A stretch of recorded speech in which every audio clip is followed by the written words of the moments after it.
Yo halo semuanya, balik lagi sama kita Holonime. Pada kesempatan kali ini saya akan membahas alur cerita Munou no Nana, anime yang berhasil membuat saya geram dari awal nonton hingga akhir cerita. Jika kalian mempunyai darah tinggi, emosi yang meluap-luap, silakan skip video ini. Namun jika Anda normal, itu bagus. Oke, langsung saja kita masuk ke ceritanya. Sekitar 1 tahun yang lalu, tiba-tiba saja muncul manusia yang memiliki kekuatan khusus. Dia membunuh siapapun yang ditemuinya. Mereka dijuluki sebagai musuh umat manusia. Semenjak saat itulah, seiring waktu, anak-anak yang terlahir dengan kekuatan khusus pun mulai bermunculan. Untuk menangani hal itu, pemerintah pun menjadikan mereka sebagai tentara negara. Namun keputusan tersebut juga menjadi kontroversi karena beberapa oknum memanfaatkan kekuatan mereka untuk kepentingan pribadi yang menyebabkan perang satu sama lain. Setelah 5 tahun lamanya, pertempuran itu pun telah berakhir. Hingga kini 10 tahun telah berlalu. Populasi manusia yang dianugerahi kekuatan tersebut sudah mulai habis. Lalu pemerintah pun mengumpulkan mereka kembali di sebuah pulau terpencil dengan kedok belajar di Akademi Manusia Super. Mereka semua dilatih untuk melawan monster yang dijuluki sebagai musuh umat manusia. Di akademi tersebut terdapat seorang murid tak berbakat yang bernama Nakajima. Pada hari itu, mereka kedatangan 2 murid baru. Yang pertama, ia adalah Onodera Kyoya, orang yang sangat tertutup, bahkan ia tidak memberitahu kekuatan miliknya. Yang kedua, ia adalah Hiragi Nana, gadis ceria yang mempunyai kemampuan bisa membaca pikiran seseorang. Di hari pertamanya itu, ia sudah mulai akrab dengan Nakajima. Pada hari itu pula, sekolah sedang mengumpulkan suara untuk pemilihan ketua kelas. Koriseya dan Mugou adalah salah satu murid yang menginginkan posisi tersebut. Lalu dengan gamblang, Nana pun merekomendasikan Nakajima yang cocok sebagai ketua kelas di sekolah ini. Karena baginya Nakajima orang yang rajin belajar dan mempunyai jiwa pemimpin. Untuk membuktikan siapakah yang terkuat, mereka pun berduel satu sama lain. Semua terpukau setelah melihat kekuatan Nakajima untuk yang pertama kalinya, yang ternyata dapat menetralkan kemampuan musuh. Hingga pada akhirnya Nakajima lah yang terpilih menjadi ketua kelas. Sepulang sekolah, Nana dan Nakajima pulang bersama-sama. Namun secara mengejutkan, Nana mempunyai niat jahat, yaitu ia ingin membunuh Nakajima. Namun sebelum melakukan aksinya, ia sempat merasakan hawa keberadaan seseorang yang sedang mengawasinya. Lalu ia pun melanjutkan rencananya dan menjatuhkan Nakajima ke dasar tebing. Dan ternyata Nana adalah agennya pemerintah yang diberi misi untuk membunuh semua murid yang ada di pulau ini. Karena negara menganggap para murid tersebut adalah musuh umat manusia yang sangat membahayakan. Namun di sisi lain, Nakajima menganggap Nana lah musuh umat manusia sesungguhnya. Namun sebenarnya, Nana tidak mempunyai kekuatan membaca pikiran, melainkan ia sangat handal dalam membaca situasi dan akurat, sehingga ia sama seperti dengan membaca pikiran seseorang. Lalu Nakajima pun terjatuh. Setelah keesokan harinya, mereka pun melakukan latihan dasar di wilayah yang berair. Pada latihan tersebut, Shibusawa hampir terjatuh akibat kelalaian temannya. Bukan tanpa alasan ia panik dikarenakan tidak bisa berenang, dan Nana mendengar percakapannya itu. Di sisi lain, Koriseya malah membekukan sungai tersebut sebagai bentuk kehebatannya dalam mengalahkan ancaman umat manusia. Di sini mata Nana terbelalak setelah melihat kemampuan berbahaya miliknya Koriseya. Di sini ia mulai merencanakan bahwa Seiya adalah orang yang harus ia singkirkan selanjutnya. Namun niatnya itu ia kesampingkan dulu setelah melihat kemampuan milik Shibusawa yang lebih berbahaya daripada Seiya, yaitu kemampuan yang dapat menghentikan waktu. Dengan sifat ember dan brengseknya, Nana pun mencari perhatian dan berusaha mengulik detail kemampuan miliknya Shibusawa dan juga kelemahannya. Lalu ia pun mengetahui kemampuan milik Shibusawa secara detail ternyata bukanlah menghentikan waktu, melainkan ia dapat ke masa lalu dan memperbaiki kejadian di masa yang akan datang. Maka dari itulah ia dikatakan sebagai murid terkuat di akademi ini. Dan kelemahannya adalah semakin jauh ia kembali ke masa lalu, maka semakin terkuras staminanya. Dan juga ketika ada seseorang yang mengenali dirinya di masa lalu, maka ia langsung kembali ke masa sekarang. Di tengah berjalannya obrolan mereka, Kyoya tiba-tiba muncul dan menanyakan apakah kekuatan milik Shibusawa dapat digunakan pada Nakajima yang telah hilang kabar dari kemarin. Dan ternyata selama ini Kyoya telah mengamati semua murid yang ada di akademi ini, termasuk ia menyadari kejanggalan hilangnya Nakajima setelah pulang bareng dengan Nana. Singkat cerita, Shibusawa berniat membantu dalam mencari keberadaannya Nakajima. Lalu ia kembali ke beberapa jam sebelumnya dan melihat jejak terakhirnya Nakajima yang sedang bersama Nana, yaitu saat menuju di sebuah tepi jurang. Namun tidak berlangsung lama mengawasi, ia langsung terlempar ke masa sekarang karena orang di masa lalu menyadari akan keberadaannya, yang mana orang itu adalah Nana sendiri. Nana lalu menutupi kebohongannya dengan kebohongan yang baru, bahwa Nakajima telah diserang umat manusia di tempat yang telah ia tunjukkan. Lalu ia meminta Shibusawa kembali ke masa lalu untuk mengingatkan mereka berdua agar berhati-hati. Dan setelah Shibusawa kembali ke masa lalu, seperti yang Nana harapkan, ia pun terkena jebakannya Nana, yaitu tanah yang sedang ia pijak saat ini adalah sungai yang telah membeku. Sehingga jika ia kembali 1 hari ke masa lalu, maka sungai tersebut masih dalam keadaan mencair. Dan apakah kalian masih ingat, di adegan sebelumnya Shibusawa tidak bisa berenang. Nah, jadi Shibusawa pun mati tenggelam sesuai dengan rencananya Nana. Keesokan harinya, walaupun 2 murid telah menghilang, namun pihak sekolah seakan memakluminya, padahal mereka adalah harta berharga negara.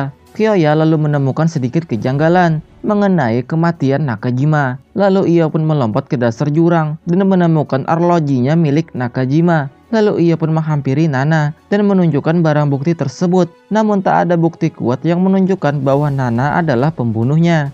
Mereka hanya meyakini bahwa umat manusia sudah bersembunyi di pulau ini. Nana pun merencanakan sesuatu untuk melenyapkan Kyoya. Namun secara mengejutkan rencananya gagal setelah ia mengetahui bahwa Kyoya adalah makhluk abadi yang tidak bisa mati. Dan hal ini membuat Nana sangat jengkel dan berpikir keras bagaimana cara menyingkirkannya. Hari demi hari, Nana si brengsek ini selalu saja membuat sandiwaranya untuk menyingkirkan murid di akademi itu satu persatu. Bahkan ia rela melukai dirinya sendiri supaya dirinya diposisikan sebagai korban oleh musuh umat manusia tersebut. Dan sekali lagi, walaupun Kyoya mencurigai kejanggalan ini, ia tidak bisa membuktikan kebenaran dari sandiwara tersebut. Terlebih lagi, ia tidak memahami apa motifnya. Dari kejadian itu, Nana pun diangkat jadi pemimpin mereka. Semuanya berjalan dengan lancar bagi Nana, hingga pada akhirnya ia berurusan dengan Tsunekichi yang terang-terangan memberitahu bahwa dirinya bisa mengetahui kejadian di masa depan.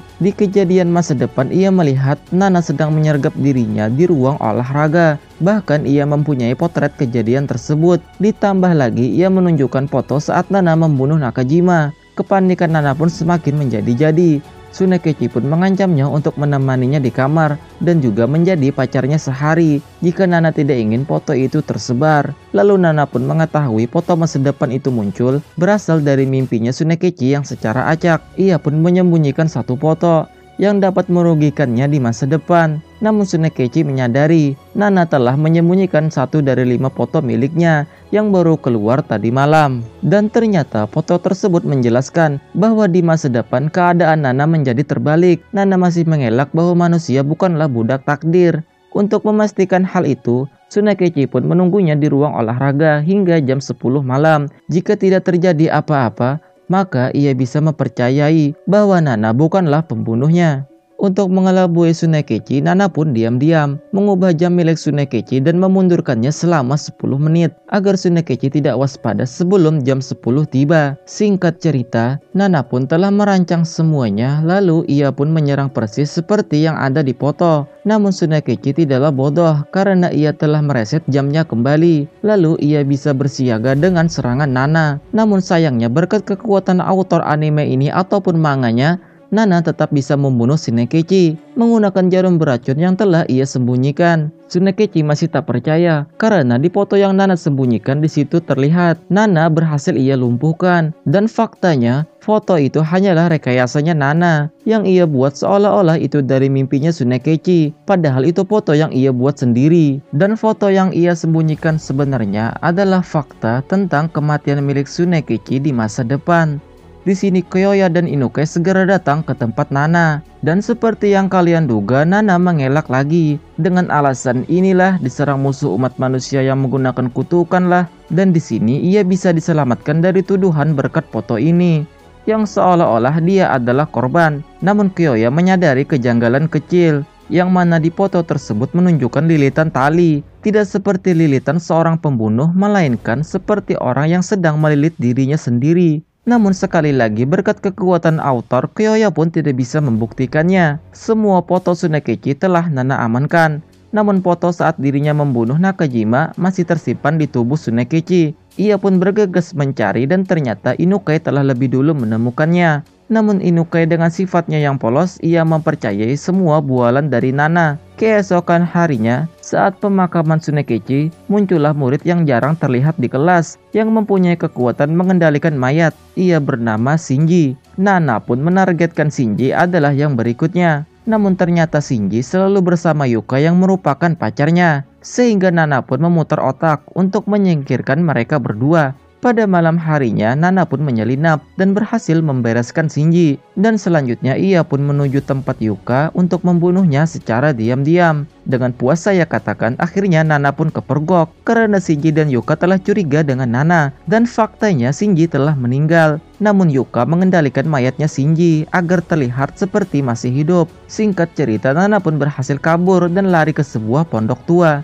Yuka mengejarnya menggunakan zombie koleksinya yang ia temukan di pulau tersebut. Namun setelah hampir menangkap Nana, matahari tiba-tiba muncul. Seketika zombie itu pun menjadi letoy dan lesu. Sehingga Yuka pun mengunci gubuk tua itu dan menunggu hingga matahari terbenam, lalu mendatanginya kembali ke gubuk tua itu. Namun Nana tidak ia temukan di sana hingga pencarian berlangsung pagi. Cara Nana keluar dari tempat itu adalah ia sudah menyiapkannya sejak awal. Ia telah membuka engselnya lalu menutupnya dengan selotip. Setelah Yuka memutuskan untuk pulang, Nana menerjangnya dan mengambil sebuah kertas nilai ujian yang ternyata itu adalah milik Shinji dulu. Ternyata syarat agar Yuka bisa mengendalikan mayat seseorang adalah ia harus memegang benda yang dimiliki orang itu. Dengan memanfaatkan benda itu, Nana berhasil membunuh Yuka. Namun dari kematiannya itu, ia menguak sebuah fakta bahwa sebenarnya Yuka cemburu dengan Shinji sedang kencan dengan wanita lain. Sehingga Yuka membunuh Shinji lalu menjadikannya sebagai boneka. Sehingga cerita itu ia gunakan untuk menutupi pembunuhannya, yaitu ia membuat cerita Yuka sedang berusaha membunuhnya karena telah mengungkap rahasianya tentang kematian Shinji. Dan juga ia berdalih bahwa Yuka sedang dirasuki oleh umat manusia. Setelah kejadian itu, pembunuhan terus saja berlanjut. Satu persatu korban berjatuhan di tangannya Nana. Nana sangat teliti dan sangat mahir dalam menyembunyikan dan membuat skenario agar dirinya tak dicurigai. Hingga pada akhirnya ada di salah satu kasus yang membuat Nana hampir terungkap oleh Kyoya karena semua teori dan tuduhannya sangatlah akurat. Hanya saja ia tidak menemukan barang buktinya. Dan ya, sekali lagi Nana pun berhasil bebas. Lalu pada suatu momen ternyata ada yang mengawasi Nana selama ini. Ia bernama Tachibana. Ternyata Tachibana adalah talenta berbakat yang memiliki kemampuan dapat menyerupai seseorang dan menyalin akan kekuatannya. Dan juga ia senior mereka di akademi ini. Tepatnya 5 tahun yang lalu, ia juga seorang murid yang dikirim pemerintah di akademi ini. Namun saat itu, semua murid terpecah menjadi 2 bagian dan saling mencurigai satu sama lain. Sehingga peperangan pun terjadi. Hingga pada akhirnya praksi Tachibana yang memenangkan peperangan itu. Namun sayangnya hanya dirinya lah yang bertahan hidup. Lalu ia pun meninggalkan pulau itu dan pulang ke rumah neneknya. Namun diketahui ternyata ada sebuah kelompok yang menganggap ia sebagai ancaman kalau ia masih hidup. Sehingga ia pun kembali lagi ke pulau ini dan bersembunyi. Hingga pada akhirnya Nana datang ke pulau ini. Ia tidak peduli dengan motifnya Nana. Namun ia terus memantau apakah Nana adalah suruhannya organisasi yang menganggap dirinya berbahaya pada 5 tahun yang lalu. Lalu Nana curhat tentang kehidupannya, bahwa saat kecil ayahnya terbunuh, yang ia yakini di tangannya musuh umat manusia. Maka dari itulah ia sangat membenci orang yang mempunyai kekuatan khusus, orang yang ia anggap adalah musuh umat manusia. Scene berpindah, Inukai pun merawat Nana semalaman dan bercerita banyak hal. Awalnya Nana menganggap Inukai sebagai korban yang cengeng dan mudah untuk dimanfaatkan. Namun hari demi hari tanpa Nana sadari, ia telah menganggap Michiru sebagai temannya. Lalu setelah keesokan paginya telah terjadi pembunuhan yang baru, yang korbannya bernama Ishii Ryuji. Namun kali ini bukanlah perbuatannya Nana, jadi bisa disimpulkan berarti ada pembunuh lain selain Nana. Kyoya pun bekerja sama dengan Nana untuk menguak kematiannya Isi. Di samping penyelidikan itu, seiring waktu di sini Nana tidak menyadari bahwa dirinya mulai mengeluarkan sisi kemanusiaannya. Contohnya ia peduli dengan keadaannya Inukai yang sedang demam parah. Seakan autornya mempermainkan kita. Di saat kita telah membenci karakter ini dengan semua sandiwara yang ia buat, kita malah disuruh terharu dengan sisi baiknya dia. Setelah menjalankan investigasi yang panjang, Kyoya dan Nana sedikit mencurigai pacarnya Isi. Lalu Nana pun berencana sendiri untuk membunuhnya dan membuatnya seakan sedang bunuh diri. Hingga beberapa hari telah berlalu, Tachibana datang menemui Nana dan memberitahu bahwa ia telah melihat Inukai menuju hutan untuk menemui orang yang memanggilnya. Nana pun beranggapan orang yang memanggil tersebut adalah pembunuhnya Isi. Lalu Nana pun menyusulnya dan tidak lupa ia bekerja sama dengan Kyoya. Setelah Inukai sampai di tempat yang telah dijanjikan, benar saja ia dilukai oleh makhluk yang tak kasat mata. Ternyata ia adalah Surumigawa Rentaro yang memiliki kekuatan bisa mengeluarkan roh dari tubuhnya, lalu bergerak bebas melukai seseorang, salah satunya hewan yang menjadi korbannya. Karena ia sangat membenci makhluk yang cantik dan imut. Di perjalanan Nana ditelepon oleh atasannya yang memuji atas kinerjanya dan juga ia sudah mengirim uang ke kerabatnya. Lalu tidak berlangsung lama Nana pun datang dan menyelamatkan Inukai. Lalu ia menyuruh Inukai pergi dengan alasan ia telah menyiapkan jebakan. Dengan beberapa luka tusukan Nana pun terjatuh tak berdaya. Di saat melancarkan serangan terakhirnya, tubuh Rentaro pun terhenti. Yang ternyata Kyoya telah menemukan tubuh aslinya yang bersembunyi di dalam toilet lalu mencekiknya. Di tempat lain Nana sedang sekarat. Namun di detik-detik kematiannya ia merasa sangat senang karena kini ia mendapatkan teman pertamanya yaitu Inukai. Tidak lama Inukai malah datang kembali dan menyembuhkan dirinya karena ia merasa Nana adalah orang yang sangat baik. Di sisi lain Nana merasa tidak pantas dengan perkataannya itu. Berkat kekuatan dari Inukai, Nana pun bisa sembuh kembali dan selamat. Namun kekuatannya tersebut sangatlah berbahaya karena menguras setengah sisa dari hidupnya. Lalu Inukai pun meninggal karena sebelumnya ia sudah terlalu banyak menggunakan kekuatannya. Perasaan Nana pun campur aduk antara jiwa barbarnya yang merasa puas telah menyingkirkan satu korban lagi versus hati nuraninya yang tidak terima kematian teman pertamanya. Nah, itulah seluruh alur cerita Muno no Nana versi Holonime. Tinggalkan jejak kalian dengan subscribe dan komen. Terima kasih telah menonton, sampai jumpa.